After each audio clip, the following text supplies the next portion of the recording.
Hare Krishna. So we're being adventurous and exploring the area. We found a kind of little park. It's most like a kids park. There's no kids here, which is surprising. And there's hardly anyone here. There are benches. And we're sitting at I wish I could turn it like this, but you can maybe see it. It's like chess or checkers or drafts board, which they have in a many yeah, I think that's cool. In New York. And anyway, we're here to read the Bhagavatam, and there wasn't any noise a minute ago, and just on cue, as soon as we were right in the flight path of some very massive airplanes, which I guess are flying into JFK. So, all right. Canto 4, Chapter 26, Text 16. Om Namo Bhagavate Vasudevaya. Om Namo Bhagavate Vasudevaya. Om Namo Bhagavate Vasudevaya.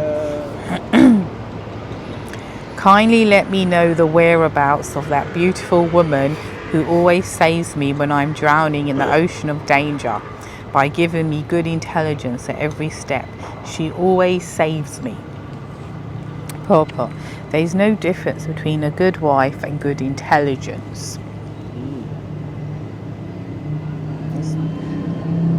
Just pausing if anyone needs to take that in. What is all this noise?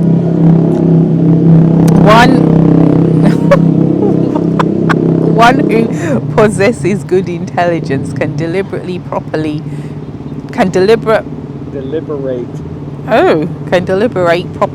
good wife, good intelligence, and save himself from many dangerous conditions. In material existence, there is danger every step. In Srimad Bhagavatam 10.14.58, it is said, Padam Padam Yad Vi Padam Na Te Sham. This material world is not actually a place of residence for an intelligent person or a devotee, because here there is danger at every step. Vaikuntha is the real home for the devotee, for there is no anxiety and no danger. Good intelligence means becoming Krishna conscious. In the Chaitanya Charitamrita it is said, Krishna ye bhajes. Wow, it's so noisy. In the Chaitanya Charitamrita it said, Krishna ye bhajese bada chatura. Unless one is Krishna conscious, he cannot be called an intelligent person. Oh, Lord. Wow, didn't know that. Yeah, okay, so there's no difference between a good wife and good intelligence. Let's repeat that one again, everybody together. There's no difference between a good wife and good intelligence.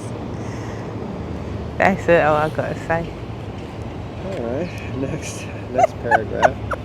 Herein we see the King Puranjan was searching after his good wife, who always helped him out of the dangerous situation that always occur in the material existence.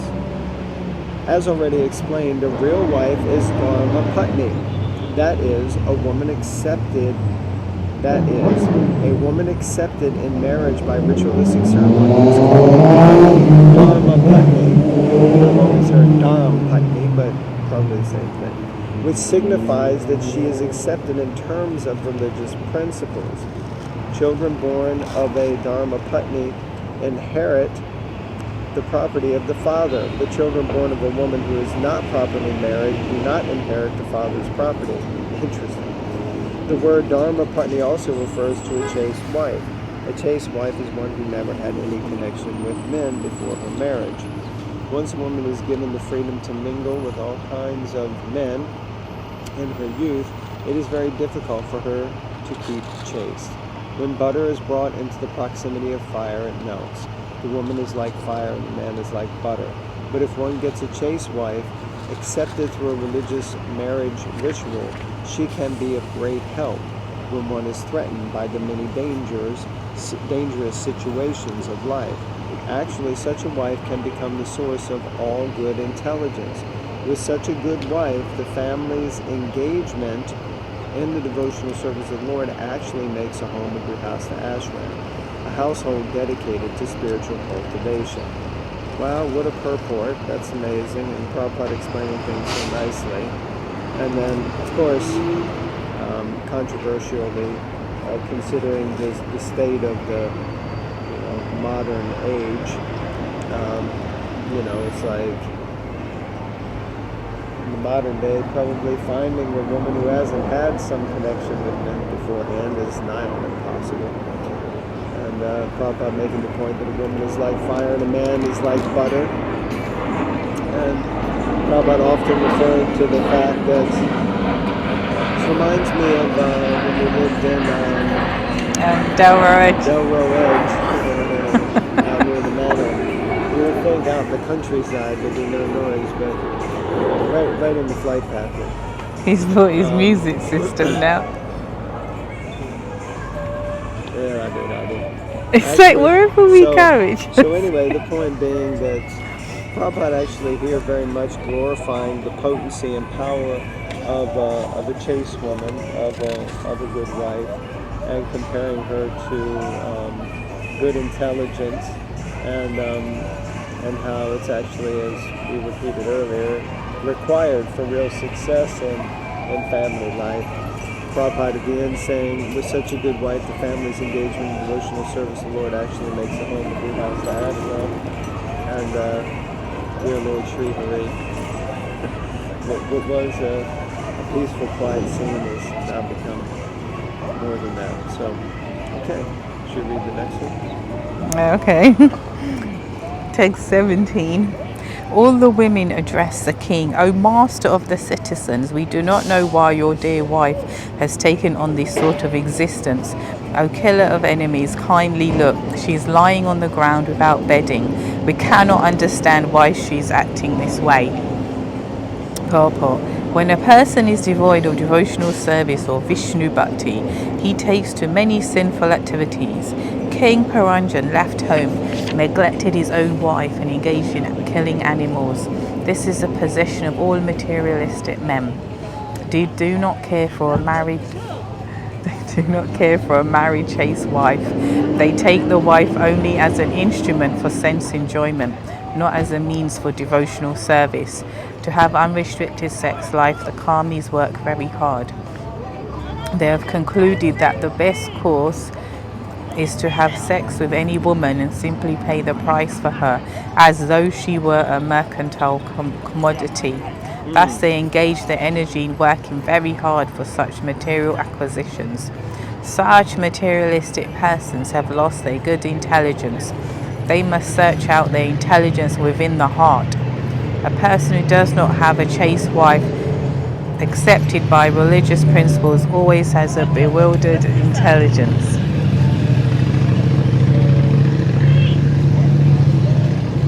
Yeah, I just think it's the same type of theme of what is peaceful family life. And it's interesting because there's often that saying of who men associate with and then who they actually settle down with, generally, not always, but are two different people. Who they date and have fun with, but who they actually settle down with. What saying is that? Where is that from? Everyone says it, or it's a common phrase. Yeah, never heard of it. Never heard of it. Have you heard of it? If you've heard of that, maybe you can give us a That's super common. And help us to understand.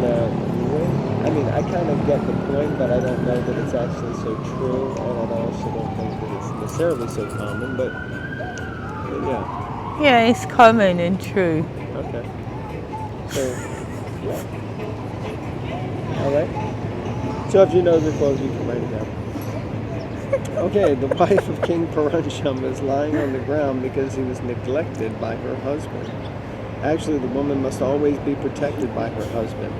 We always speak of the goddess of fortune as being placed on the chest of Narayan. In other words, the wife must remain embraced by her husband.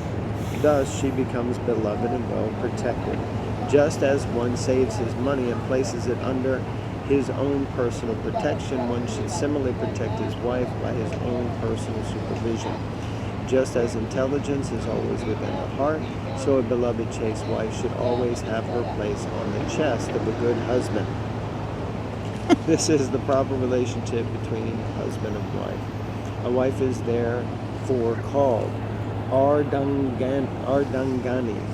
I always thought it was Ardangini, but it's Ardangani.